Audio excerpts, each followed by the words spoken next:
Tonight, we quietly step into a world that has been waiting a very long time to be visited again. We do not rush there. We arrive the way a gentle thought arrives, slowly, without announcement, the way the first pale light of morning arrives at the edge of a desert sky, before anyone has even noticed that the darkness has begun to soften. We are going back, a very long way back, to a place along a river, in a land where the sun was not just a star in the sky, but something close to sacred, something people woke up each morning and genuinely felt grateful to see. We are going to ancient Egypt, and we are going there to do something very ordinary, something so ordinary that no historian ever thought to write it down in great detail, and yet something that was the very center of daily life for almost every person who ever lived along those warm, flat banks. We are going to spend a day eating, not the feasts of pharaohs, not the elaborate banquets of temples, not the grand meals laid out in tomb paintings for the dead to dream about in the afterlife. We are going somewhere quieter than all of that. We are going to a small mudbrick house on the edge of a town, to a kitchen hearth that has been burning in some form or another for thousands of years, to a family that wakes before the sun has even properly risen, because there is bread to make, and the bread does not wait. Settle in wherever you are. Let your body find its comfortable weight. The air around you is still. The sounds of the present day grow very soft now, growing softer with each sentence, retreating like the tide, until there is only the soft voice of this story, and the faint crackle of a small fire, and the smell, if you are willing to imagine it, of grain and warm stone, and the distant, unmistakable smell of a great river in the early hours of the morning. It is not yet fully dark when the woman wakes.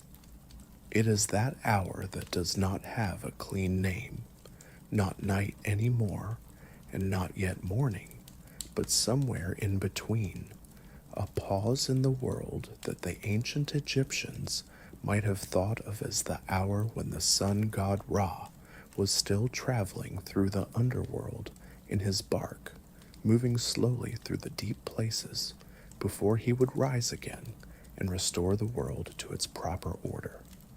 She has been waking at this hour her entire life. Her mother woke at this hour, her grandmother before that. The body learns the rhythms it is taught, and the rhythm of this house, this small house of sun-dried mud brick with its thick walls and its low doorway, is the rhythm of bread. She does not need much light to begin. The moon is still there, hanging above the flat roof of the house, casting a pale, quiet light onto the packed earth of the courtyard, and the stars are still visible, sharp and numerous in the way that desert stars are, so many of them that on some nights they seem almost heavy, as though the sky might slowly lower them to rest on the sand.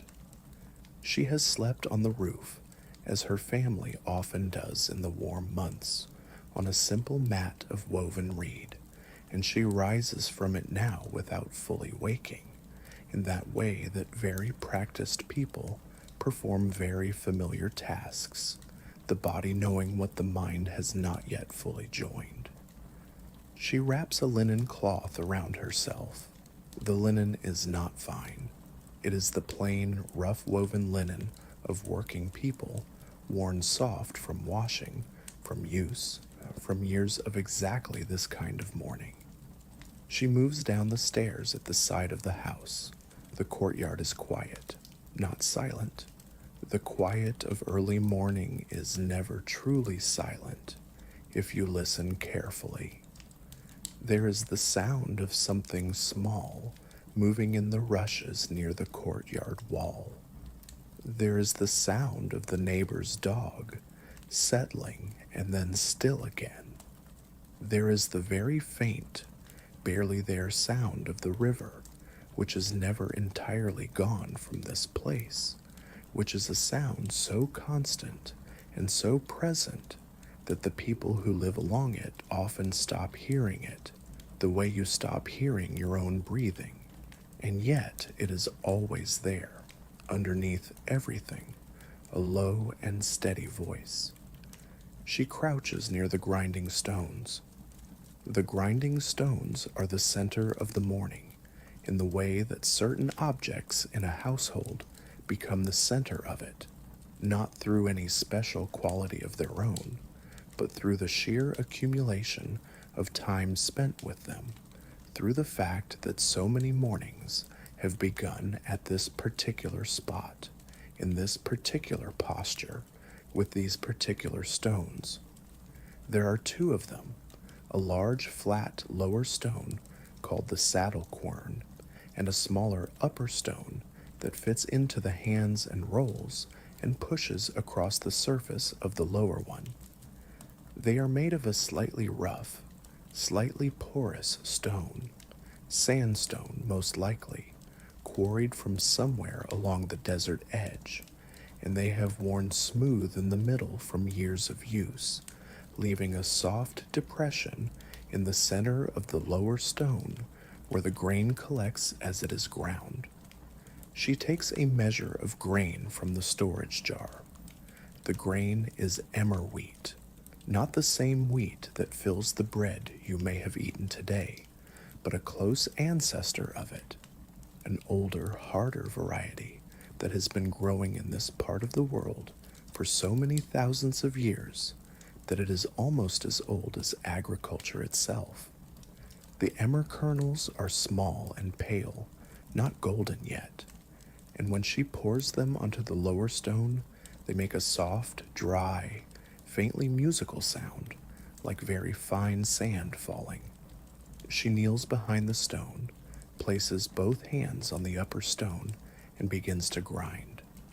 The motion is long and slow and continuous, pushing the upper stone forward from the hips, leaning into it with the weight of her body, then pulling it back, forward and back, forward and back.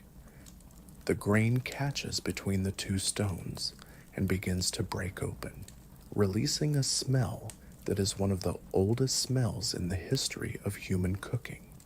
The dusty, slightly sweet, slightly nutty smell of fresh broken grain, a smell that has been rising from this same kind of stone on this same kind of morning for more generations than anyone could count.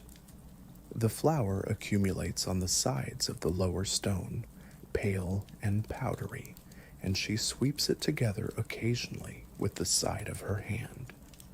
In the quiet of the courtyard, with the stars still above her and the moon still hanging in the western half of the sky, the sound of grinding is the only sound. It is steady, unhurried, rhythmic in a way that mirrors the rhythm of breathing, the rhythm of a slow heartbeat. Push and pull, push and pull. She does not think about the grinding. She is past the point of needing to think about it. Her hands know what to do. Her back knows the angle. Her arms know the pace. She grinds. Not much changes in the early hour before the sun arrives. The courtyard holds its stillness. The grinding continues. The flour grows deeper in its little mound beside the stone. After some time, not a short time, because grain does not give up its flour quickly, because the grinding of a family's daily bread is a task that takes a long and patient effort, she has what she needs. The flour is not as fine as you might imagine.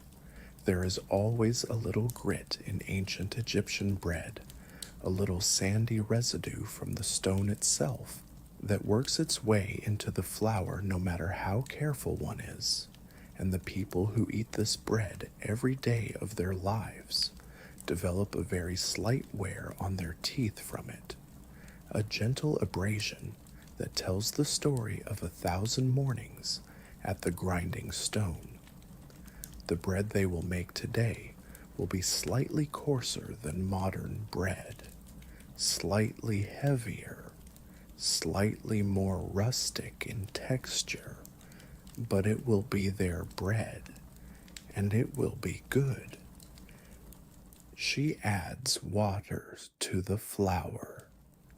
The water comes from a clay pot that she filled yesterday afternoon from the canal, the small irrigation channel that runs along the edge of the town, carrying water from the Nile to the fields and gardens and the households that line its banks. The Nile water is not perfectly clear. It carries a fine silt, especially when the river is in its season of flooding, which is the great and sacred time of year when the river swells with water from the mountains far to the south and rises over its banks and deposits a thin, dark layer of rich soil across the land, the soil that makes this desert place one of the most fertile strips of earth in the world. But the water settles overnight in its clay pot, and the silt sinks to the bottom, and the water she pours now into the flour is reasonably clear, cool from the night air, carrying that faint mineral smell that river water always has. The mixing is done by hand. She pushes her fingers into the flour and water together, working them in circles, pressing and folding, feeling the dough begin to form, feeling it change from a loose, crumbly mixture to something more cohesive, something that begins to hold together, to have its own weight and texture and response. Ancient Egyptian bread dough was often leavened, that is, it rose before baking, made lighter and more open by the action of wild yeast and bacteria that lived naturally in the air and in the flour itself, the same kind of invisible life that makes what we now call sourdough bread. She has left a small piece of dough from yesterday's batch in a clay bowl covered with cloth, and she adds this piece to the new dough now, working it in, sharing the life of it through the whole new batch. The dough becomes smooth and elastic under her hands. It becomes warm from the friction and from the warmth of her palms. She shapes it into a round mass, covers it with a cloth dampened with water, and sets it to rest in the corner of the courtyard where it will be sheltered from the wind and the first direct light of the sun. It will rest now, and slowly, very slowly, over an hour or perhaps two, it will begin to rise. While the dough rests, there is time for other things. The fire needs to be started, or rather the coals from last night's fire need to be coaxed back into life.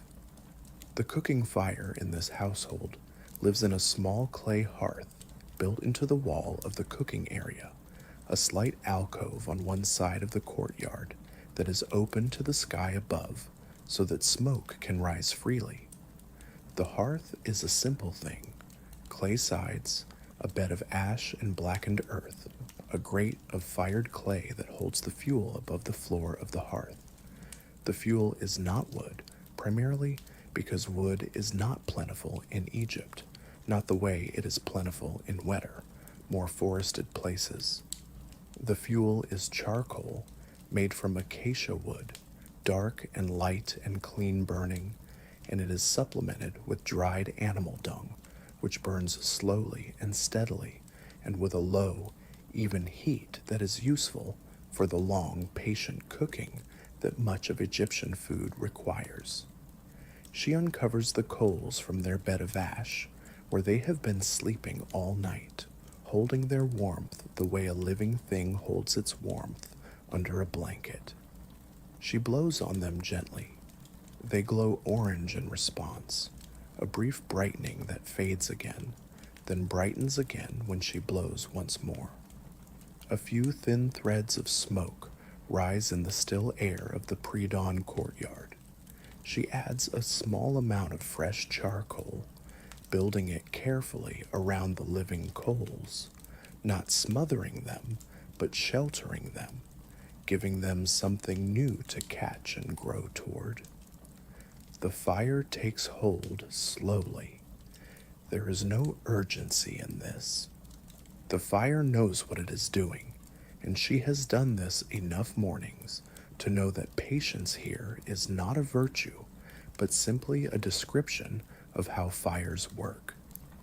She straightens up and stretches her back, tilting her head back for a moment to look at the sky, which is beginning very gradually to change in the east. Not yet light, not even close to light, but the deepest black of the night sky has softened slightly, as though someone had added just the faintest amount of something pale to it, the way you might add a single drop of something to a jar of water and watch it disperse. The stars in the east are the first to go. They fade slowly, losing their sharpness, becoming suggestions of stars rather than stars, and then becoming nothing. And slowly, slowly, the sky above the eastern desert begins to carry the ghost of a color. Not pink yet, not orange, but something before those. Something that has no name in any language, because it only lasts a few minutes and then is gone. The sound of the town waking begins before the sun appears. It comes in slowly, the way sounds accumulate in early morning. First one sound, then the pause, then another, each one still separate, still distinct, and then gradually blending, building toward the steady layered sound of a place that is coming to life. A door opens somewhere nearby. The sound of a child, very young, calling out once from inside a house. The sound of a goat, unhappy about something in the language that goats speak, which is the language of general dissatisfaction. The sound of pottery, the hollow knock of a clay jar being moved, the scrape of a clay bowl across a stone surface. She checks the dough. It has barely begun to rise yet, but there is a faint dome to its surface now, a slight upward lift that was not there when she set it down. She covers it again and turns to the oven. The oven, the tanner, as it was sometimes called in this part of the ancient world, though the words varied across the centuries and the regions, is a cylinder of fired clay, roughly the height of a person's waist, with a hole at the top where the bread goes in, and a smaller hole at the bottom where the fire breathes. Some Egyptian bread was baked in molds, in small conical clay pots that were heated in the coals, so that the bread took on the shape of its container, a small rounded loaf, slightly pointed at the top, soft inside and slightly crusted at the edges where it touched the clay. Some bread was baked flat, on the hot stone surface near the fire, the way flatbreads have been made everywhere in the world since the beginning of fire and grain. In this household, they use the clay molds most days, the cone-shaped molds called beja, which have been used in Egypt for so long that they show up in images painted on the walls of tombs from thousands of years before this particular morning. The molds are already here, stacked near the oven from yesterday's baking. She will use them again today. She arranges them near the fire to begin warming. The sun arrives. It does not arrive gently in Egypt. Even in the cool of early morning, the sun here has a quality of directness, of presence, that is different from the sun in other places. It comes over the flat eastern horizon, no mountains to soften it, no hills to diffuse it, as a clean, clear, burning disk of light that immediately changes everything it touches. The shadows that had been vague and gray in the pre-dawn light snap into sharpness. The pale mud-brick walls of the houses glow, suddenly warm. The surface of the canal nearby catches the light and throws it back in small, moving pieces. The palm trees at the edge of the town, those tall, narrow palms with their burst of fronds at the very top, leaning slightly in whatever direction the prevailing wind tends to push them, are suddenly illuminated from one side, their rough bark a warm gold, their shadows long and thin on the ground behind them. The woman does not look at the sun for long. The Egyptians understood very well that looking at the sun was not something you did, despite their reverence for it. She covers the dough again and turns away to begin the rest of the morning. Somewhere nearby, in the house just the other side of the courtyard wall, another fire is being lit. The smell of smoke is a constant in the morning air here, a clean wood smoke and charcoal smell that mixes with the smell of the river and the smell of the drying mud along the canal banks, and the faint green smell of the fields beginning to warm in the early sun. It is a smell that would be completely familiar to almost any person who has lived near a working river in the ancient world.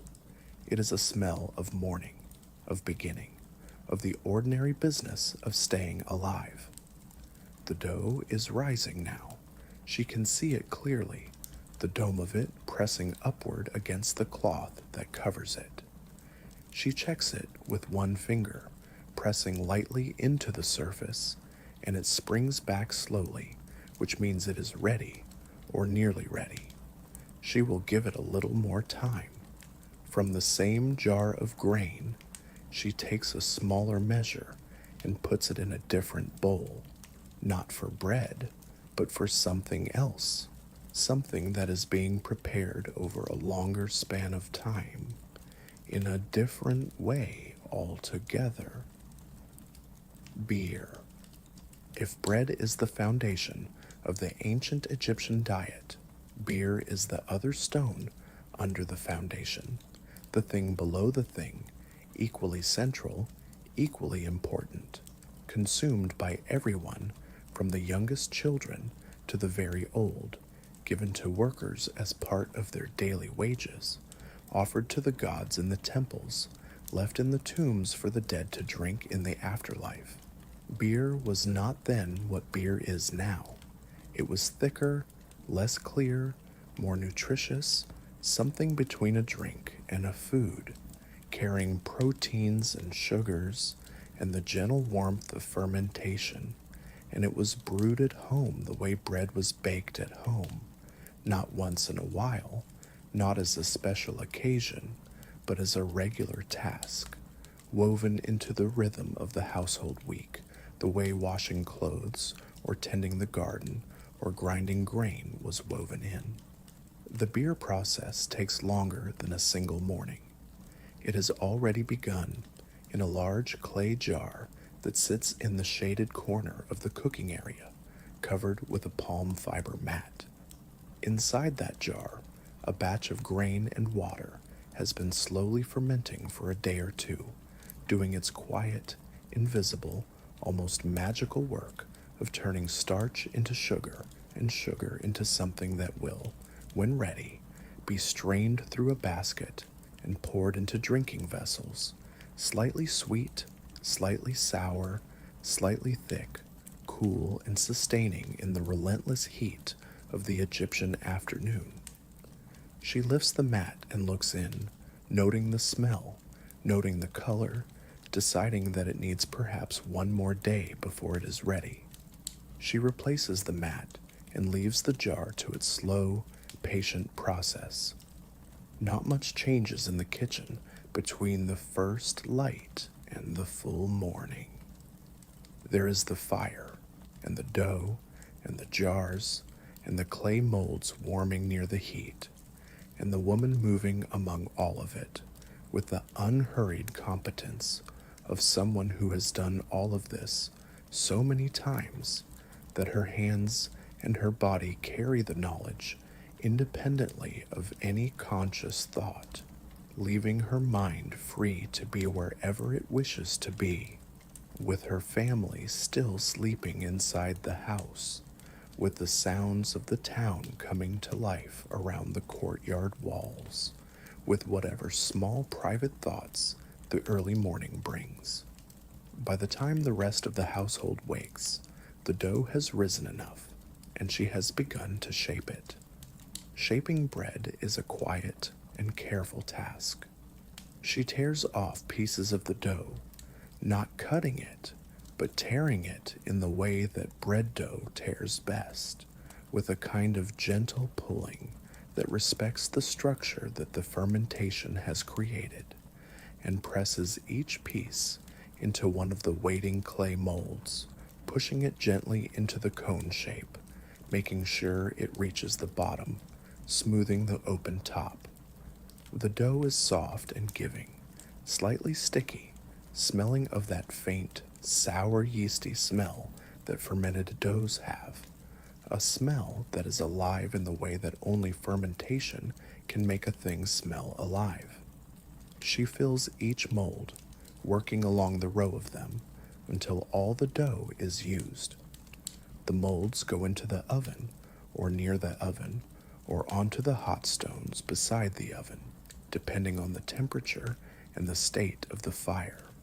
The fire is hot now, properly hot, the charcoal glowing steadily, the clay sides of the hearth warm to the near air. The bread will take some time to bake. She can tell by the smell when it is getting close, the smell of baking bread, which is perhaps the most universally recognized and universally pleasant smell in the history of human cooking, the smell that means warmth and nourishment, and the simple, profound reliability of daily food. Other members of the household have appeared now. A man, her husband perhaps, or her older brother, or another of the people who share this household, because ancient Egyptian households were often larger and more complex than we might imagine. Not always the simple nuclear family unit, but sometimes a grandmother, sometimes an uncle, sometimes a neighbor who has lived here long enough to become family, has come into the courtyard carrying a clay pot. He sets it near the fire without much ceremony. He has the slightly slow, slightly careful movements of someone who is not fully awake yet, someone going through the familiar motions of morning while some part of his mind is still in the soft place where sleep leaves you. He greets her briefly with a word or a gesture, and then goes to splash water on his face from the basin near the courtyard wall. A child appears in the doorway of the house, small, perhaps 5 or 6 years old, wearing the simple linen kilt that Egyptian children wear, with the sideways lock of hair on one side of the otherwise shaved head that marks a young child in this culture, a symbol that is at once decorative and meaningful, marking the youth, the incompleteness, the not yet fully formed quality of the child who still belongs more to the soft world of early life than to the harder world of adult work. The child stands in the doorway for a moment, blinking, looking at the courtyard, looking at the fire, looking at the woman. Then the child comes out and sits near the fire, in that way children have of immediately gravitating toward warmth and light and activity, drawn to the center of things without any particular plan. The bread is beginning to smell like bread. It comes in slowly, the warm, yeasty baked smell of it, threading into the cool morning air of the courtyard and mixing with the smoke and the river smell and the smell of the day beginning to warm up. The clay molds, which began the baking cold and pale, have darkened slightly around their outsides. If you were to touch one now, you would feel the steady, radiant heat coming from it, and the slight roughness of the fired clay, and if you were to look at the top of the bread visible above the mold, you would see that it has baked to a pale, slightly golden surface, beginning to pull slightly away from the clay sides, which is the sign that the loaf is nearly done. She tests one by tipping the mold gently and feeling whether the bread moves freely inside it, and it does. It comes out easily, and she sets it on the flat stone beside the fire and looks at it for a moment. It is a small, rounded, slightly conical loaf of bread, pale gold on the outside, somewhat denser and heavier than modern bread, made of emmer flour that carries more protein and more roughness than refined modern flour. It is imperfect in small ways, slightly uneven on one side, a small crack in the top where the dough rose a little too quickly in one spot. But it is bread, real bread, properly leavened and properly baked, warm all the way through, and it is the first of this morning's loaves. The rest come out over the next little while, one at a time, each one checked and set to cool or set aside for those who are ready to eat now. The smell of baked bread fills the courtyard and drifts over the courtyard wall, as morning bread smells always do, into the neighborhood, into the street, into the noses of people passing by with their water jars and their morning errands. The morning meal in an ancient Egyptian household was not an elaborate thing. It was not the kind of meal that required preparation or ceremony or even much thought beyond what was already there, what the morning had already produced. It was, most days, bread and beer, and perhaps a little something alongside, a few raw onions, some salt, some dried fish if there was any, a little oil made from sesame or from the rich seeds of the moringa tree, not much, enough. The Egyptian working day began early and required fuel, and the morning meal was fuel, taken quickly and practically, before the day's work fully claimed the hours. She breaks the first loaf and hands pieces to those who are there. The child, who takes the bread with both hands and brings it immediately to the nose, as children do, smelling it before eating it. The man who has finished splashing water on his face and has come to squat near the fire with the comfortable posture of someone ready to begin the day. For herself, she takes a piece and eats it standing, leaning against the warm clay wall of the cooking alcove, looking out at the courtyard, at the morning light now fully established across everything, sharp and clean and warm. The bread is dense and slightly chewy, with a crust that has a pleasant resistance before it gives, and an interior that is moist and slightly open-celled from the fermentation, with a faint sourness that you notice after the first bite, a depth of flavor that simple flour and water and wild yeast and thyme can produce without any additional seasoning at all. It is good, not in a dramatic way, in the quiet, sort of solid, reliable way that bread that is made every day and eaten every day is good. The beer comes from a clay jar covered with a flat piece of pottery that serves as a lid, and it is ladled into plain clay cups, thick-walled and slightly rough on the outside, where the clay was not perfectly smoothed before firing. The beer is not cold. Nothing is cold here in the way we mean cold. It is cool, cool the way things left in clay pots in the shade of a thick-walled house are cool. The clay itself draws heat from the liquid inside by a process of gentle evaporation through its slightly porous walls, so that the beer inside is always a little cooler than the air outside, not dramatically, but noticeably a relief. The beer is slightly thick, slightly sweet, with a sour edge to it that the fermentation has given it, and a faint graininess that is not unpleasant, that is actually part of what it is. It is filling, it is sustaining, it is what the morning requires. An onion appears on the flat stone near the bread, a medium-sized, firm, dry onion with a papery outer skin the color of pale amber. Someone has brought it from the storage area, that cool, dim, lower room where the onions hang in bunches from the ceiling beams, and the jars of grain stand in their rows, and the dried herbs hang in tied bundles. The onion is not cooked. It is eaten raw in the way that raw onions have been eaten in Egypt since long before any of this, peeled, broken apart into its layers, each layer crisp and sharp smelling, with that particular aggressive intensity of raw onion that makes the eyes water slightly and the mouth fill with saliva.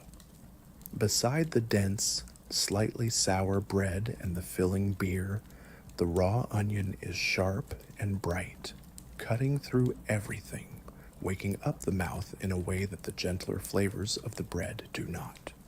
Raw onions, beer, bread.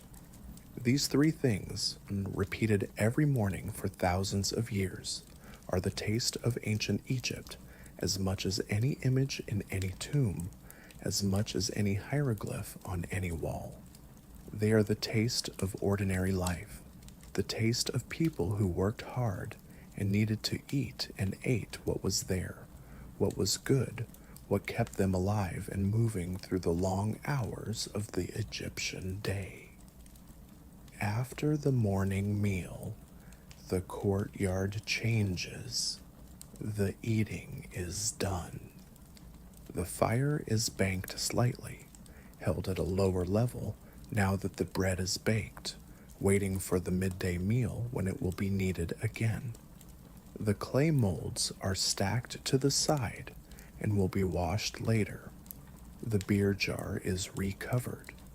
The child has gone inside or gone to the street where other children are, in the way that children in all places and all times find their way to wherever other children are, following some instinct toward their own kind.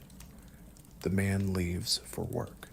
His work, whatever it is, field labor perhaps, or work at one of the larger houses nearby, or a craft, carpentry or pottery or the making of linen cloth, takes him away from the household for most of the daylight hours. He takes with him a small bundle of food for the middle of the day, more bread, wrapped in a square of cloth, and perhaps a small clay jar of beer, stoppered with a plug of dried grass or clay. This bundle is tied loosely and carried under one arm or balanced on the head, as people in this part of the world carry many things with a practicality and a balance that comes from years of carrying things on flat roads and along canal banks. She watches him go, briefly, and then turns back to the courtyard. There is more to do. There is always more to do. Water is the first thing after the bread. The household water supply, the large storage jar in the corner of the courtyard, the smaller pouring vessel near the washing basin, the clay pot used for cooking, all need to be replenished, because a household in ancient Egypt went through a great deal of water each day for drinking and cooking and washing, and the water came always from the same place, from the canal or from the Nile itself, carried in tall clay jars balanced on the head or on one shoulder, in a walk that could be short or could be quite long depending on where the household was in relation to the waiter. She takes the large carrying jar, which is made of a reddish brown clay, slightly rough on the outside to give a grip, rounded at the bottom in a shape that makes it sit naturally against the curve of the hip or the flat of the top of the head, and she goes out of the courtyard, down the narrow street between the mudbrick houses, toward the canal. The street is alive now with the full morning. Neighbors are out. Dogs are in the street, as they always are in ancient Egyptian towns. The thin, light-colored dogs, with their upright ears and their slightly aloof manner, that are the ancient ancestors of the dog breeds we know today. Donkeys are moving, loaded with various burdens, bundles of cut reeds, baskets of vegetables, clay jars, bolts of linen, walking with their characteristic unhurried, entirely self-contained manner, their hooves quiet on the packed earth of the street. The morning light is still at an angle, still long and warm rather than straight and harsh, and everything it touches looks slightly golden. The canal bank is a gathering place in the morning. Other women are there with their jars. Children are there.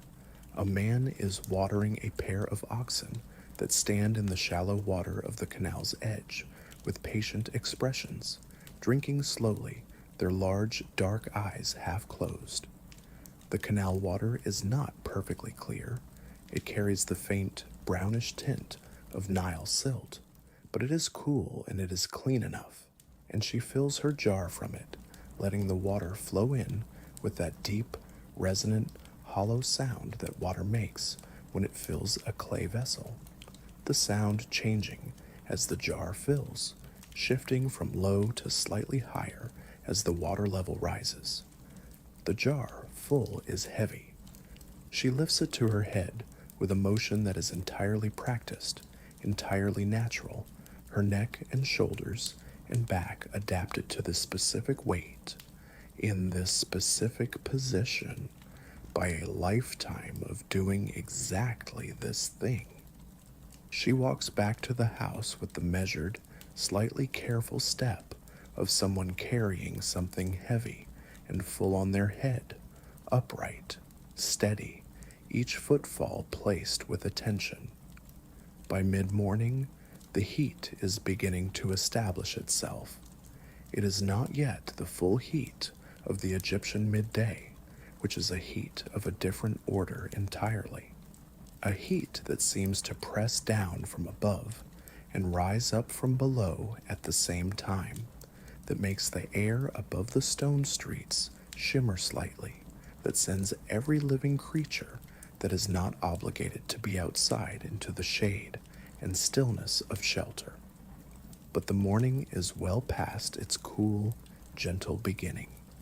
The sun has climbed well above the eastern horizon, and the shadows that were long and soft are now shorter and harder, and the stone walls of the houses, which absorbed the cold of the night, are beginning to release it and take on warmth instead. She has brought back from the canal not just water, but also something she collected from the reed beds at the canal's edge, a bundle of lotus flowers, long-stemmed, blue-petaled, with their deep yellow centers floating on the surface of the water in the calm section where the canal widened slightly near a large sycamore fig tree. The lotus is everywhere in ancient Egypt, in the paintings and carvings on the temples and tombs, but it is also simply there in the water, growing where water is still enough for it to grow, beautiful and entirely ordinary at once. She puts the lotus flowers in a clay bowl of water on the ledge of the courtyard wall, where they will open slowly in the warmth of the morning light. The cooking for the rest of the day begins now, in a quiet and incremental way. Things started that will not be finished until the evening. Processes set in motion that require time and heat and slow transformation. She takes from the storage room a clay pot, a larger one this time, with a slightly wider mouth and a handle on one side, blackened on its exterior from many fires, and sets it on the hearth. She adds water to it. She adds to the water a handful of lentils, dark reddish brown and small, the dried lentils that have been stored in their jar since the last harvest, carrying within their dry, hard, unremarkable shells the protein and the iron and the sustaining energy that will make the evening meal what it needs to be. She also adds dried onion and garlic, not fresh, but dried and stored with the concentrated, slightly sweet, deeply aromatic intensity that drying gives to alliums. She stirs it once, gently, with a long wooden spoon that is worn smooth from years of exactly this use. And she steps back, and the lentils begin their long, slow journey from hard and dry to soft and yielding, which is a journey that cannot be hurried, that proceeds at the speed of heat and water and time. Garlic deserves its own moment here, because garlic in ancient Egypt was not a minor thing, not a background flavor, not the quiet accent that it sometimes is in more restrained cuisines. Garlic was central. Garlic was everywhere.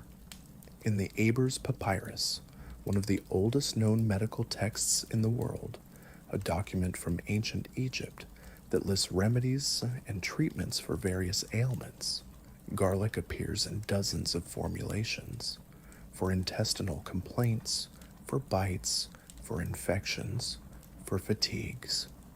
The workers who built the Great Pyramids at Giza were given rations that included garlic and onions and radishes because these were understood to be strengthening foods, foods that kept the body working, that gave energy to people performing extreme physical labor in extreme heat.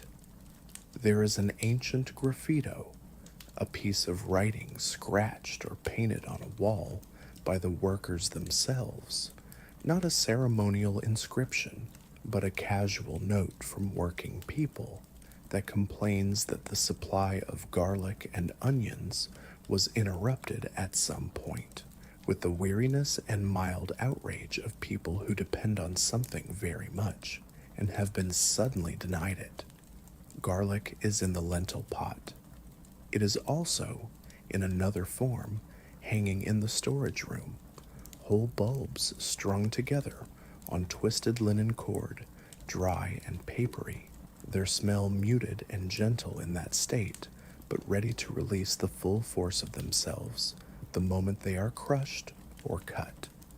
She will use a fresh bulb tonight, breaking it apart into its cloves, crushing each clove under the flat of a stone, a small smooth stone kept specifically for this purpose, and then roughly chopping it with a small copper knife, one of the household's modest metal tools, slightly worn at the edge but still serviceable. The copper knife will leave a faint metallic smell on the garlic, and the garlic will leave its smell on the copper. And they have been exchanging these things for years, the knife and the garlic, in this quiet transactional relationship between tool and ingredient. At some point in the late morning, before the heat has fully arrived, but after the bread is done and the lentils are started, she goes to the market. Or rather, she goes to the part of the main street that is used every morning as a market, a loose, informal gathering of people who have things to sell or exchange, or simply to show, spread along the widened section of the street near the large storehouse building at the center of the town. It is not a market in the modern sense, with money and fixed prices. Ancient Egypt did not use coins for most of its history. Trade happened through exchange, through the careful negotiations of equivalences. What is this worth in grain? What is this fish worth in linen? The economy was a kind of conversation, patient and ongoing, conducted between neighbors who knew each other well enough to know approximately what was fair. She carries a small bundle of linen cloth, a piece she has been weaving over the past several weeks in the evenings, after the day's other work is done, on a simple horizontal loom that sits along the inner wall of the house. The linen is not fine linen, the translucent, almost impossibly smooth linen of the temples and the wealthy houses, required specialized skills and specialized tools and a quality of flax that the everyday household did not always have. But this linen is good linen, honest and plain and serviceable, the kind that working people wore and used for wrapping things and covering things and carrying things, and it has value in exchange for things she needs. At the market, she finds a man with dried fish, not the same kind of fish as what is already at home, but a different kind, smaller and silvery, sardine-like, dried in salt and strung on loops of grass fiber, and she examines them with the attention of someone who knows exactly what she is looking for, picking up a loop of them and smelling them and checking the dryness and the color, and the man watches her with the watchfulness of someone who has been examined by buyers before and knows when someone knows what they are doing. They exchange some words. He wants more cloth than she wants to give. She offers less. They come to something that neither of them is entirely unhappy about, which is the natural equilibrium point of all honest bargaining. And she takes the fish and wraps them in a piece of cloth and carries them home. She stops also at the place where a woman is selling honey, not stored honey in jars, but a small amount of comb honey, the raw honeycomb cut from a clay hive, still warm from the hive's warmth, the wax cells intact, the honey inside them thick and amber, sealed under wax caps that the bees have pressed smooth. A small piece of this comb honey is a luxury, a special thing, something to be eaten slowly and thoughtfully rather than used in cooking, and she considers it carefully and then makes the small exchange for it, because the family has not had comb honey in a while, and it is a pleasure, and the day is a good day for small pleasures. She comes back through the street with her fish and her honey and her dill and her lettuce leaves, passing the neighbor who is carrying water in the other direction, passing the group of children who are doing something complicated and argumentative in the dust near the corner, passing the place where a dog is sleeping in a pool of shade with the total commitment to sleep that dogs have, its sides rising and falling slowly, its ears relaxed, its tail absolutely still. The morning street smells of cooking and dust and animals and the faint green smell of the canal nearby, and the sun is beginning to feel serious now, beginning to have that edge to it that means the cool part of the morning is over. Not much changes in the courtyard through the late morning hours. The lentils sit on their slow fire. The lotus flowers open a little wider in the sun. The smell of the cooking, onion and garlic in water, the starchy sweetness of lentils beginning to soften, drifts up from the hearth and out over the courtyard wall and mixes with all the other cooking smells of the neighborhood, so that the whole street carries a complex, layered smell of multiple households preparing their midday and evening food simultaneously, each fire and each pot adding its note to the general chord of it. She sits for a little while in the shade of the courtyard wall. She has a small piece of linen that she is mending, working a needle of bone through the cloth with practiced tiny movements, her head bent slightly toward the work, the light falling on her hands from above. The linen is the same color as the wall behind her, that dusty off-white color of unbleached Egyptian linen, and her movements are small and quiet, and the courtyard is still for a moment, with only the sound of the fire and the distant sounds of the town and the very faint sound of the lentils beginning to move in their water. There is a rhythm to this hour, the morning's urgency. The bread, the fire, the water has passed, and the evening's preparations are underway, but not yet demanding. And in between, there is this still, warm pocket of time that belongs to neither, that belongs only to itself and to the feel of the sun on the courtyard floor and the smell of food cooking slowly, and the patience of someone who has learned that not all hours need to be equally full of doing. Before the heat fully settles its weight upon the town, there is still the matter of the garden.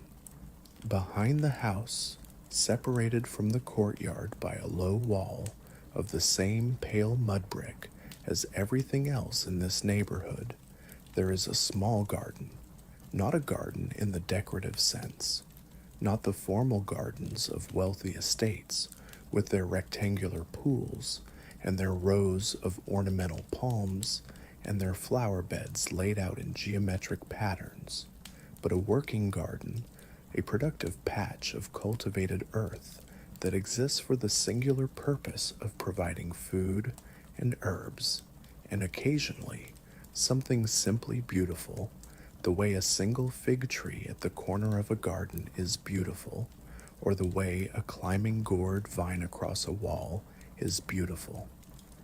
She goes to the garden in the morning most days, not for long, but to check, to see what needs water and what has ripened and what needs to be harvested before it goes past its best.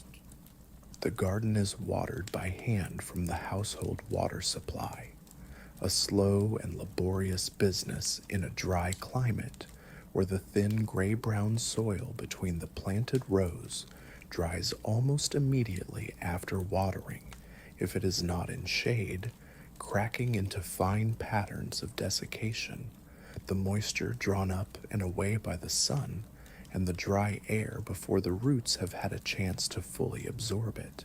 She knows this soil very well, has spent many mornings and evenings in it, working it with a small wooden hoe, a tool of two pieces, a handle and a blade, simple and serviceable, its blade worn smooth at the edge from years of scraping between the rows. There are onions growing in the garden. There are always onions.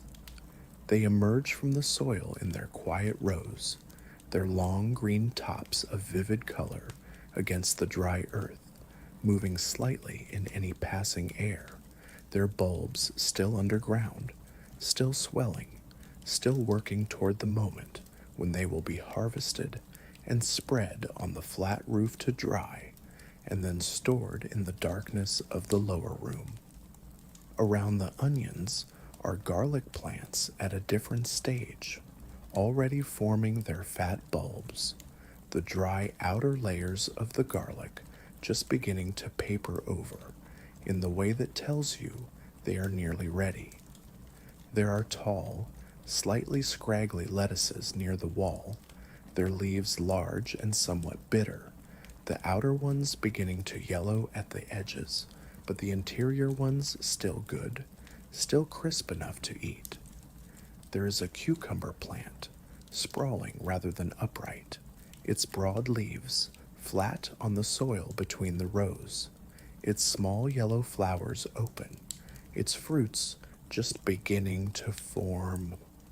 Tiny finger-length cucumbers, too young yet, but in a week or two they will be exactly right. And in the corner near the fig tree there are herbs, dill, which grows quickly and with enthusiasm, its feathery fronds already brushing the wall, coriander, which she knows from its smell as much as its look, that warm, rounded green smell that is nothing like the smell of the dried seeds, and something else, a plant with small dark leaves and a strong medicinal smell that she uses sparingly in small amounts for specific purposes. She picks a few of the outer lettuce leaves and carries them back to the courtyard, and she picks 2 or 3 stalks of the dill, and she looks at the cucumbers and decides to leave them for a few more days, and she checks the fig tree, whose fruit is still small and hard and absolutely not ready, and she comes back inside before the sun has climbed much further. In the early afternoon, when the heat is at its most insistent, she goes inside. The house is dark and cool inside, as mudbrick houses always are. The thick walls, sometimes half a meter deep, absorb heat so slowly that the interior of the house stays cool for hours after the exterior has become very warm, creating a refuge of shade and stillness that is one of the great advantages of this building material, which is why it has been used in hot climates since the very beginning of settled human life. The inside of the house is dim, lit only by the light that comes through the low doorway and through a few small high windows that are positioned to catch the north breeze, the gentle, cool, life-giving north breeze that blows from the Mediterranean down the length of the Nile Valley, moderating what would otherwise be an almost unbearable heat. She rests. Many people in the ancient world rested in the hottest part of the day. The structure of the working day in warm climates has always naturally been around the midday heat, bending away from it, sheltering from it, and returning to work on the other side of it when the air begins to cool in the late afternoon. The Romans called this rest the meridiatio. The Spanish call its descendant the siesta. The ancient Egyptians had no word we have recorded specifically for it, but the practice is there in the evidence of their lives, in the structure of the houses, in the timing of work that can be inferred from the records, in the simple, practical logic of human bodies in hot places. She lies on a mat in the dim interior and is still, and the house holds its quiet around her like something gentle and certain. Outside, the afternoon passes with its particular slow quality. The town has gone quiet in the way that hot places go quiet in the afternoon, not empty, but withdrawn, its inhabitants retreated into shadow, the streets relatively still, only the most urgent tasks carried out in the direct sun of the full afternoon. A few people move along the canal bank, their movements slightly slowed, slightly careful, carrying their loads with a patience that the heat enforces. The dogs have found shade. The donkeys stand still under the palm trees, their long ears drooping, their eyes distant. Even the birds are quieter in this hour, the swallows that dart through the morning air now resting on ledges and rooftops, waiting for the softening of the afternoon. The Nile is always moving, though. The Nile does not observe the midday quiet. It moves with its characteristic steadiness, its great slow power, brown and wide, and carrying in its water everything from the mountains far to the south, the silt that makes this desert fertile, the water that fills the canals and the wells, and the irrigation ditches, and the household jars, the fish that feed the people along its banks, the reeds that are cut and woven into baskets and mats, and the writing material that is papyrus. The Nile is the reason all of this exists.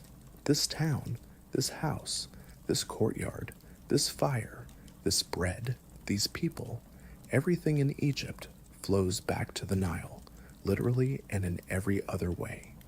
There is something worth pausing on in these quiet afternoon hours when the town has gone still and the lentils are cooking and the family is resting in the cool of the house. The food being made today in this courtyard is not just sustenance. It is the result of thousands of years of accumulated knowledge, knowledge of which seeds to plant and when, of how to store grain through the months between harvests, of how to ferment bread and brew beer, of how to salt fish so that the abundance of the river's good fishing months can be preserved and eaten through the harder months, of how to manage a fire so that it cooks slowly and well without burning, of how to balance flavors in a way that satisfies without requiring anything exotic or difficult. All of this knowledge lives not in any book, not in any formal instruction, but in the hands and the bodies of the people who do it, passing from mother to daughter, from grandmother to granddaughter, in the daily doing of it, in the watching and the being watched, in the hand that guides the other hand on the grinding stone, in the nose that says the bread is ready before the eye can be entirely certain. Knowledge like this does not look like knowledge. It looks like habit. It looks like the unremarkable competence of someone doing something they have done 1,000 times before, and yet it is the product of countless years of learning carried forward in the bodies of people who would not have recognized it as knowledge because it was simply how things are done. The fish. Fish is part of the diet here, though not equally so for everyone. Fish from the Nile, perch, catfish, tilapia, and many other varieties are plentiful enough to be part of the ordinary diet, especially for people who live near the river, which is most people in Egypt, since the population has always clustered close to the water that makes life possible. Fish can be eaten fresh, and sometimes is, when it can be obtained quickly and cooked immediately. But it can also be preserved, and preservation is important in a country without refrigeration, in a climate where fresh food spoils quickly. The most common preservation methods are drying and salting, sometimes both. The fish is cleaned and opened flat, and then dried on racks in the sun. The same powerful sun that makes the daytime uncomfortable is also a remarkable food-preserving agent, drawing moisture from flesh with great efficiency, reducing the fish to a flat, hard, strongly flavored sheet that will last for a long time and can be reconstituted by soaking in water or eaten as is, chewy and intensely flavored, as a salty accompaniment to bread and beer. There is a piece of dried fish in the household today, sitting on a flat stone in the storage area, purchased a few days ago at the market from one of the fishermen who brings his catch to sell in the town square. It is a small Nile perch, split and dried, pale gold brown, its smell unmistakable and slightly strong, that concentrated smell of dried fish that is nothing like the smell of fresh fish, that is its own thing entirely, salty and oceanic and deep. Tonight it will be soaked in water and then cooked briefly, or perhaps simply torn into pieces and eaten as it is, as an accompaniment to the lentils. Its strong flavor will balance the mild earthiness of the lentils, the way strong flavors in a simple meal often do, providing a point of contrast, something for the palate to push against. Toward the middle of the afternoon, she returns to the courtyard. The heat has reached its peak and begun very slightly to ease. The shadow of the courtyard wall has moved, as shadows do, following the arc of the sun across the sky, and there is now a strip of shade on the eastern side of the courtyard that was not there before, a long, narrow band of relative coolness that she steps into with the small, physical pleasure of moving out of direct sun. The lentils on the fire have been cooking for hours and have become soft. The water they were cooked in now reduced and thick, the whole pot carrying an aroma that is earthy and savory and warming, the kind of smell that is the smell of a meal nearly ready, the smell that in any era and any country means that something good is happening. She stirs the lentils and checks their texture, pressing a few against the side of the pot with the back of the wooden spoon. They yield completely with no resistance, dissolving almost immediately into the thick broth.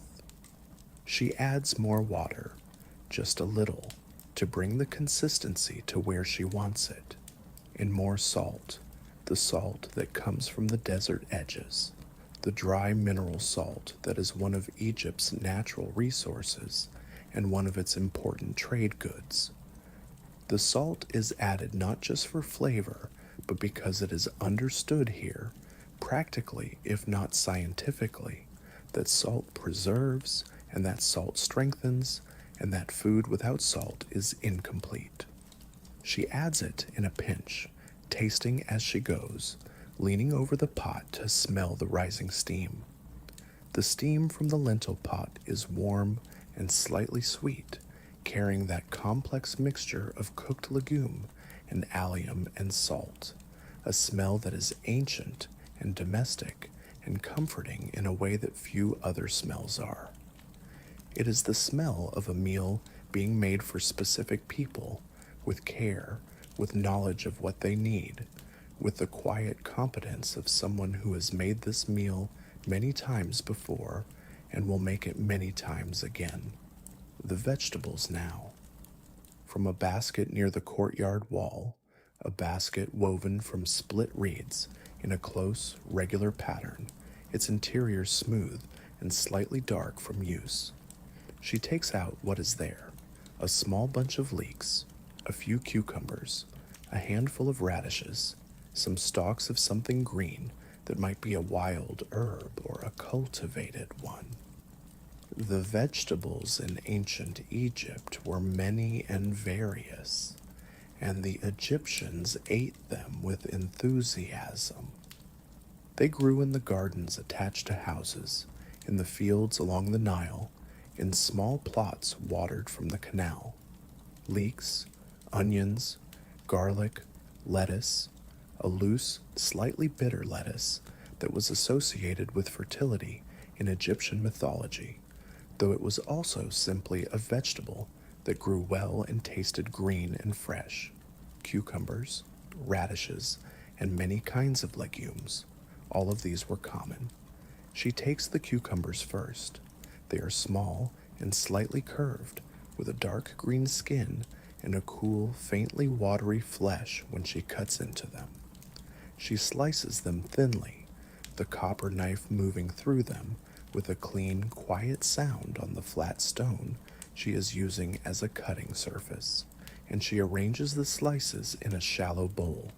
She adds salt and a splash of oil, sesame oil, thick and golden, and with a deep, nutty, slightly sweet smell, and something acidic, perhaps a few drops from a small jar of soured wine, or perhaps the juice of an unripe fruit, the ancient Egyptians having known for a very long time that fat and acid and salt together make something more than any of those things alone. The leeks are next. They are long and pale, the white and light green parts most valuable, with a milder and more delicate flavor than the strong white onions, a sweetness to them that cooking will bring out further.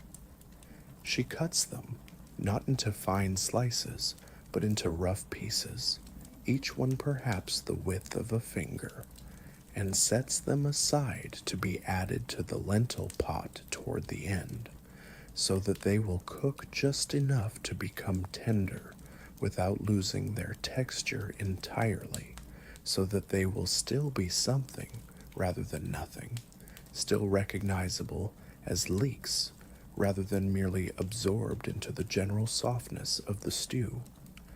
The radishes are eaten as they are, raw, their red-pink skins bright in the afternoon light, their flesh white and sharp and slightly peppery.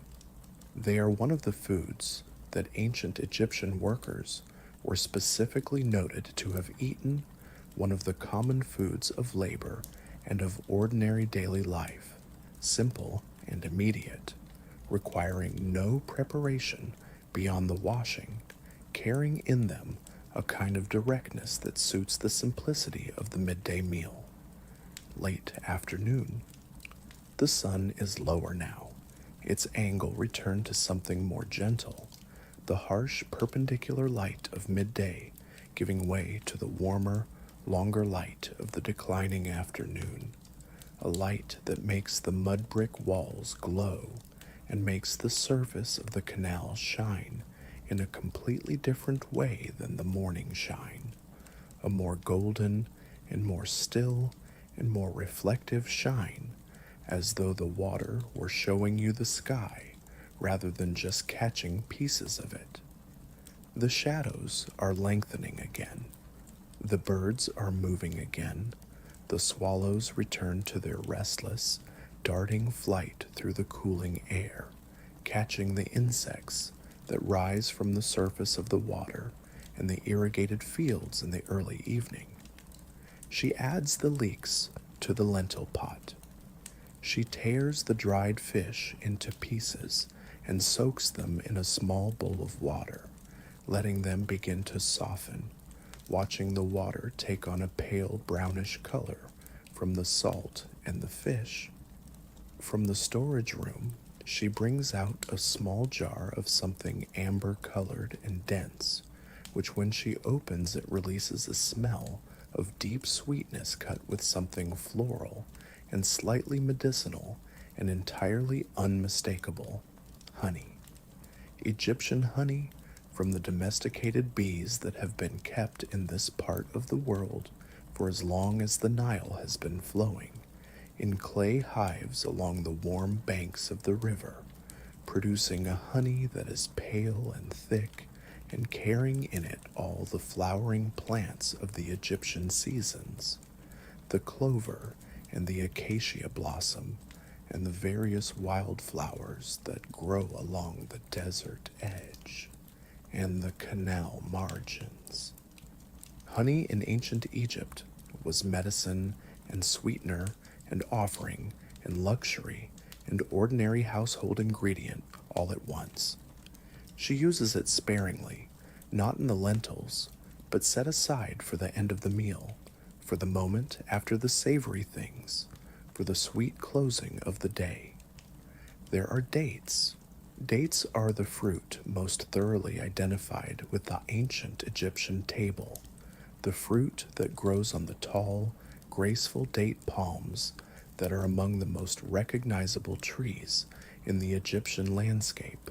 Those palms with their rough trunks and their high crowns of long arching fronds and their enormous heavy bunches of dates clustered near the top, ripening from green to gold to deep amber brown in the summer heat.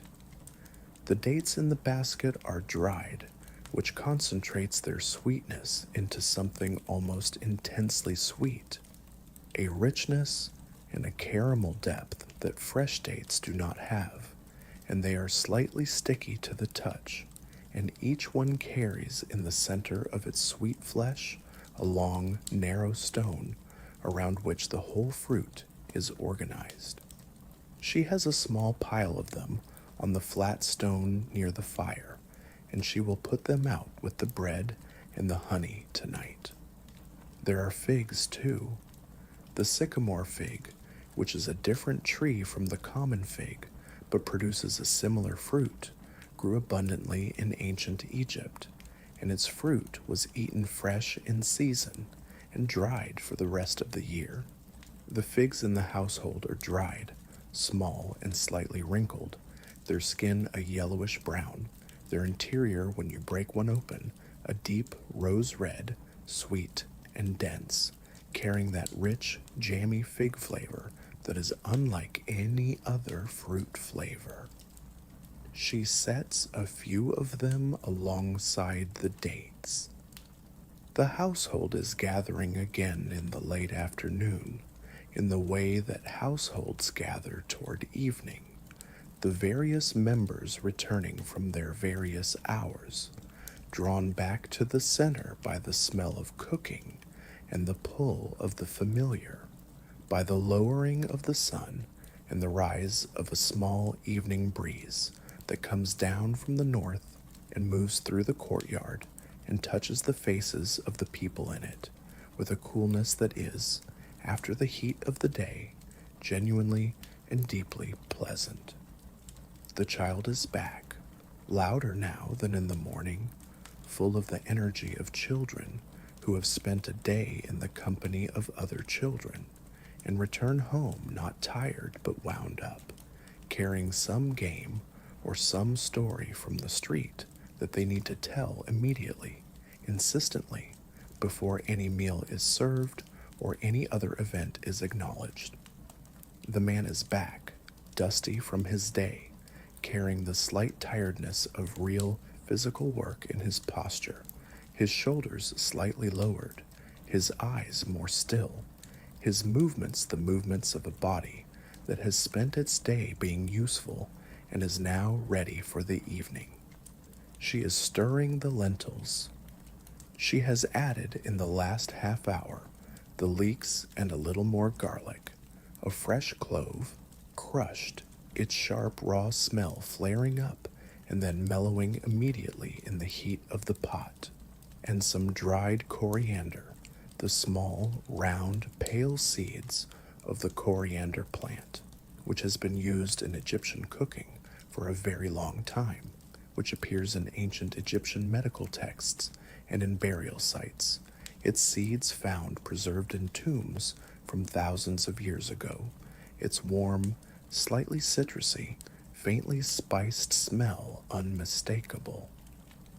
The coriander has gone into the pot and dissolved into the general savory complexity of the stew, adding its note to the chord of onion and garlic and lentil and salt.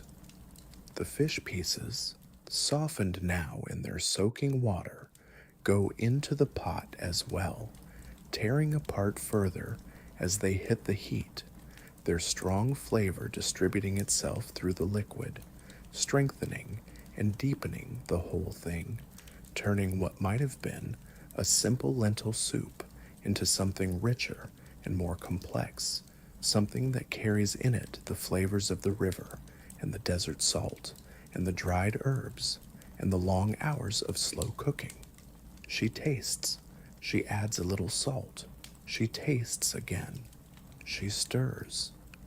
Bread is reheated for the evening meal, the bread from this morning, which has sat through the day wrapped in its cloth and is now slightly firmer than it was when it came from the oven, but which will soften again briefly when it is laid near the heat of the fire, becoming warm and slightly yielding once more, carrying again that faint smell of baking. The reheating of bread, which is done in every culture that bakes bread every day, is one of the most practical and unpretentious acts in the history of cooking. The simple acknowledgement that yesterday's loaf, given a little warmth, is still good, still nourishing, still worthy of being eaten with respect and appetite. She lays pieces of the bread on a flat stone near the coals, not too close. She does not want them to char, just to warm. They sit there, the three pieces, their pale surfaces slowly taking on a little more color where they touch the warm stone, their interior gradually softening, their smell rising again as the heat works through them. She watches them with one corner of her attention while doing three other things, in the way that cooks, who are also mothers and household managers and the holders of the household together, have always been able to watch several things simultaneously without any of them being less attended to for it.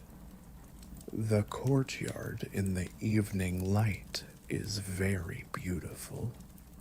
It is a simple courtyard, a packed earth floor, mud brick walls, the small hearth with its steady fire, the clay jars in their corners, the flat stones, the mortar, and the grinding stone. But the evening light does to it what the evening light does to everything simple. It makes it warm and dimensional and complete. It puts gold where there was only pale beige. It turns the ordinary surface of the walls into something that glows faintly. It makes shadows that are not dark, but merely darker gold. The lotus flowers in their bowl have closed now, as lotus flowers do at the end of the day, their petals tucked in, their yellow centers hidden, waiting for tomorrow's morning to open again. The meal is served not at a table in the sense we might mean, but on flat mats of woven reed spread on the courtyard floor, with the family sitting around them in the comfortable cross-legged posture that Egyptians are painted sitting in on the walls of their tombs, relaxed, low to the ground, close to each other, the children nestled against the adults, everyone within reach of the shared bowls. There are no individual plates. The food is in communal vessels, the clay pot of lentil stew, the bowl of sliced cucumbers and oil and salt, the pile of bread, the small wooden board with the dates and the dried figs, and a small clay dish holding the piece of comb honey from the market, its amber cells intact, the wax surface catching the last light of the evening.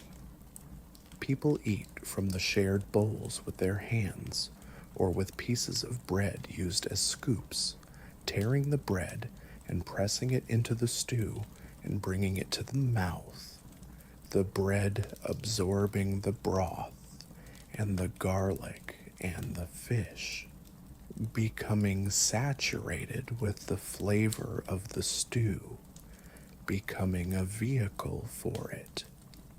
Before the eating begins in earnest, she sets out one additional thing, the fresh dill from the garden, a small bunch of it, its feathery fronds still slightly dusty from the garden, its smell bright and clean, something herbal and slightly sweet. She tucks it into the edge of the lentil pot, where the steam will soften it slightly without cooking it completely, and it releases its smell into the warm air above the pot, that particular dill smell that is one of the oldest herb smells in the world, the smell of something that has been growing in kitchen gardens in this part of the world for longer than most other cultivated plants. The ancient Egyptians used dill medicinally as well as in cooking, as they used most of their herbs, the boundary between food and medicine being much less defined in the ancient world than it is now. The kitchen and the pharmacy living in the same room, the same jar, the same bunch of dried herbs hanging from the same ceiling beam. The lettuce leaves from the garden are there too, brought in their simple freshness, their slight bitterness a counterpoint to the richness of the stew, washed in water from the household jar and laid flat on the mat. They are not dressed, not oiled, not prepared in any way. They are simply leaves, green and crisp, placed there for whoever wants them, to be picked up with the fingers and eaten whole or torn and used to scoop something from a bowl. The bitterness of lettuce in the ancient world was associated with the god Min, the god of fertility and of the harvest, and lettuce was sometimes grown in the temple gardens as an offering to him, which is one of those facts that transforms an ordinary vegetable, a slightly bitter green leaf, into something that touches the whole cosmology of a civilization, that connects the family courtyard to the temple and the temple to the divine and the divine, back down to the packed earth of a small garden behind a mudbrick house. But this family is not thinking about theology tonight. They are eating their lettuce because it is there, and because it is good, and because the garden gave it. The eating is unhurried. There is enough food. There is nothing to rush toward. The evening is cool and good, and the company is quiet and easy, and the food does what food does when it is made with care and patience and eaten with people you know well. It disappears slowly and with contentment, the pot growing lighter, the bread pile diminishing piece by piece, the cucumbers going one slice at a time. Eating with bread as the utensil is a way of eating that removes the distance between the eater and the food, that makes the act of eating continuous and immediate and personal.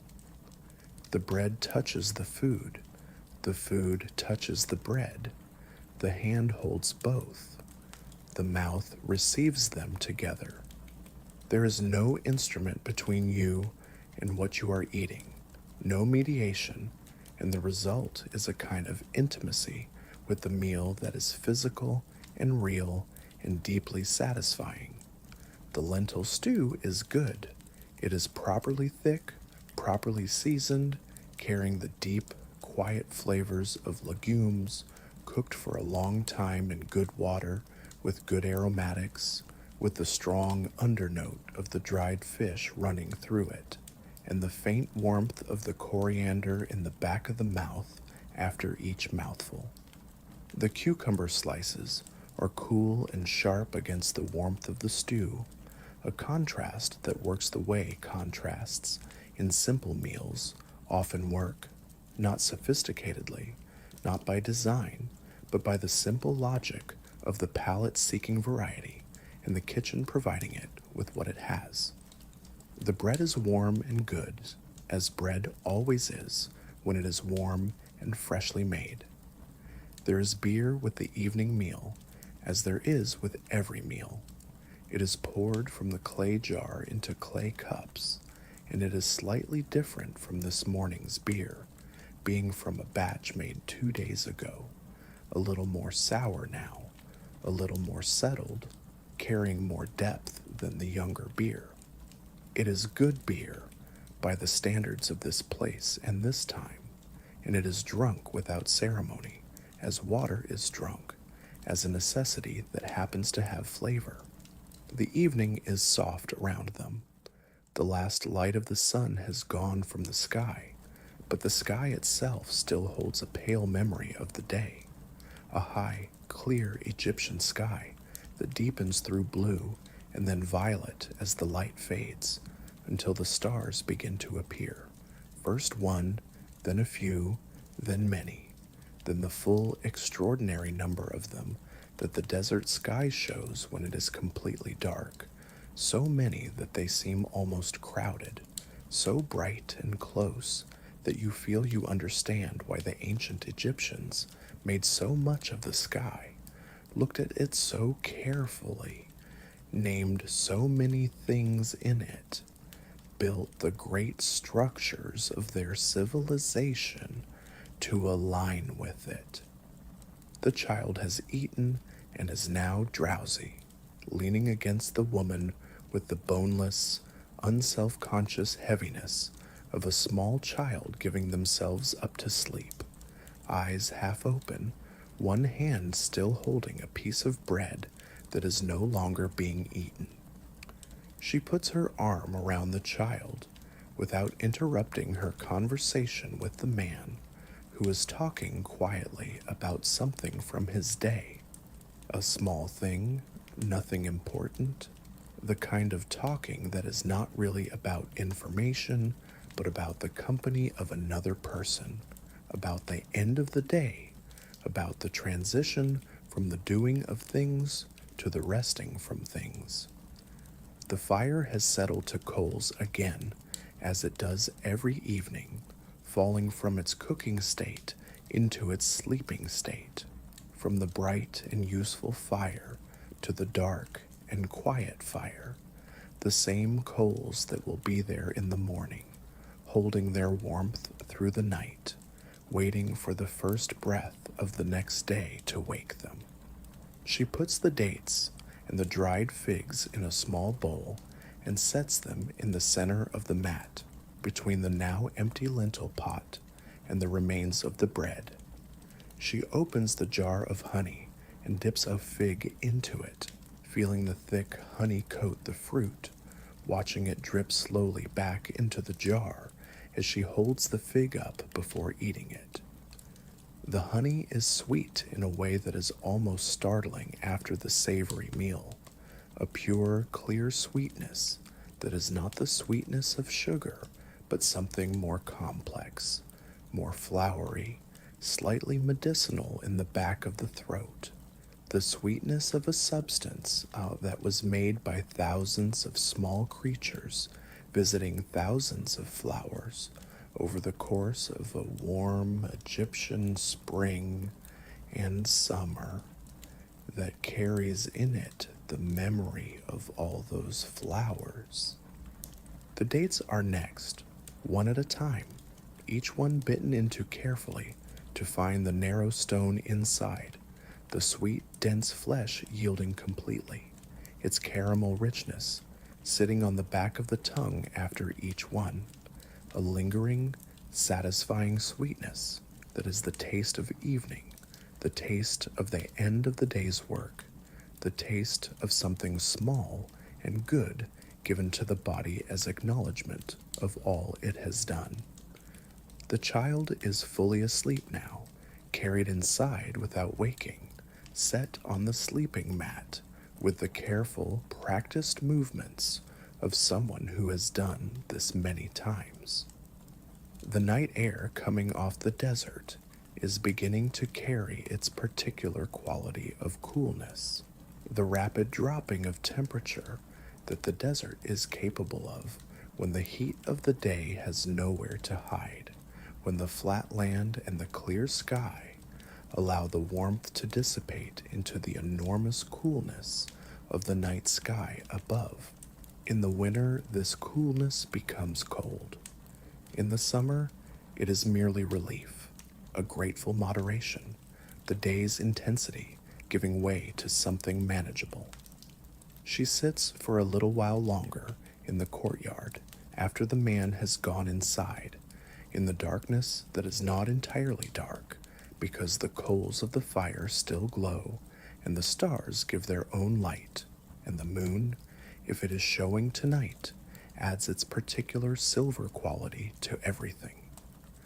The cooking vessels are there around her, the lentil pot scraped clean and turned upside down to drain. The small bowls with their oil residue and their cucumber smell. The bread cloth folded over what remains of tonight's bread. The honey jar closed again with its clay lid. She looks at the lotus flowers in their bowl of water, their petals closed, waiting. There is something very still about this hour. Not the stillness of emptiness, but the stillness that follows the fullness of a whole day. The grinding and the fire and the water and the bread and the children and the work and the meal and the company of people.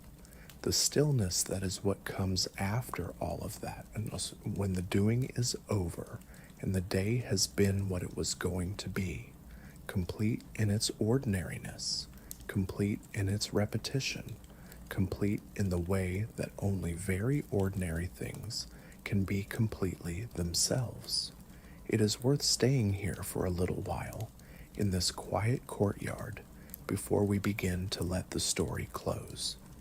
It is worth letting the evening settle around us the way it settles around her, with its particular warmth and its particular stars and its particular smell of a fire going out and a great river nearby. Because this is what we came here for, not the drama of history, not the kings or the wars or the grand events that the history books are full of, but this: a courtyard, a fire, a clay pot, a family, a meal. The simple, recurring, unhurried miracle of food being made and eaten by people who needed it. The ancient Egyptians had a word, mat, that is usually translated as truth or order or harmony, a concept that was cosmic and philosophical in its grandest applications, representing the right ordering of the universe, the proper balance of things, the way that life is supposed to go when it goes well. But Mott was also, at its most ordinary level, simply the rightness of things. The fact that the sun rose as it was supposed to, that the Nile flooded as it was supposed to, that the grain grew and was harvested and was ground and was baked and was eaten as it was supposed to. Mott was the bread. Mott was the beer. Mott was the lentil stew on the evening fire, and the child asleep with the piece of bread still in its hand. The right ordering of a day, carried out by ordinary people who knew what the day required and did it. This day has been Mott. And so we linger here a little more, in the way that we linger at the end of things that have been good, not quite ready to leave. The coals are almost gone. They glow deep orange and then deeper red, and then the glow dims and brightens and dims again as the last of the oxygen reaches them, as the last of their fuel is consumed, as they complete their long transformation from charcoal to ash. The ash is pale and fine, and tomorrow morning she will sweep some of it away and leave some of it beneath the new coals, because the old ash holds a little warmth, and the new coals will catch more easily in a bed that has been used, that carries the memory of previous fires. The hearth remembers. The smell of the courtyard now is the accumulated smell of the whole day, bread baked in the morning, still faintly there if you breathe deeply, smoke and charcoal from the fire, the earthy remnant of the lentils, the clean smell of water and clay, the dried fish still present in the warm air, and underneath all of it, underneath and around all of it, the Nile, always the Nile, the faint green-brown mineral smell of the great river that is never not there. That is the smell of this place, the way salt is the smell of the sea. Tomorrow morning, the grinding stones will be here, waiting. Tomorrow, the grain will need to be ground, the dough will need to be made, The fire will need to be woken from its coals. The molds will need to be filled. The water jar will be empty by evening and will need to be filled again at the canal. The lentil pot will need to be washed and dried in the sun and filled again with new lentils and new water and new garlic. The beer jar may be ready tomorrow, and if it is, it will be strained through the reed basket, and the clear, slightly golden liquid will be poured into fresh clay jars and covered and set in the cool corner, ready for the day after tomorrow. Not much changes. Not much needs to. The stars overhead are the same stars that the ancient Egyptians looked at and named and drew on the ceilings of their tombs.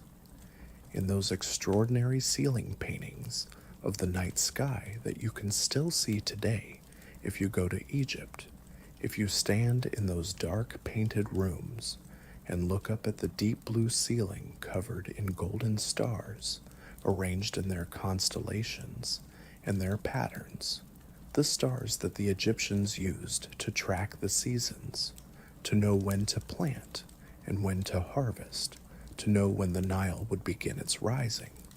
Some of those stars have the same names today that the Egyptians gave them, names that passed through Greek and Arabic and Latin and arrived in the modern world, still carrying traces of their ancient origin.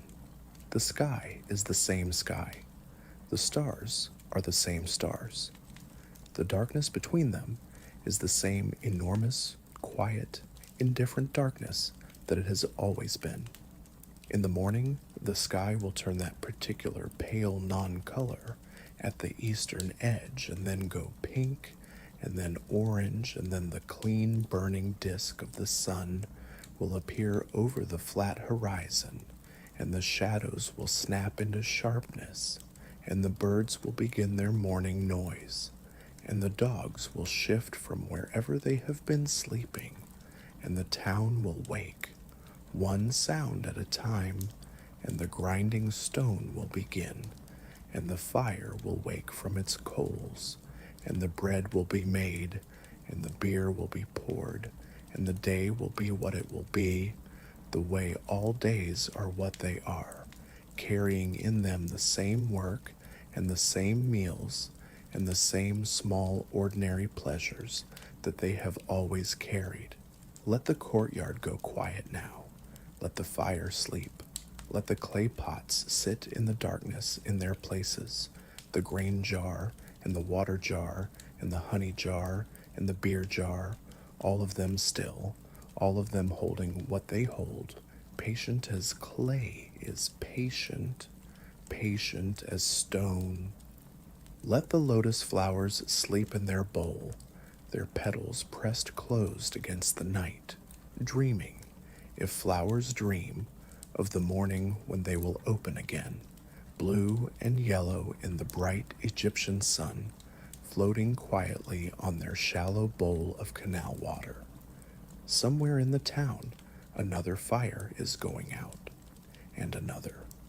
One by one, the household fires settle into their coals, and the smoke thins and dissipates into the cool night air, and the stars get a little clearer as the smoke clears, and the Nile moves its slow dark water southward.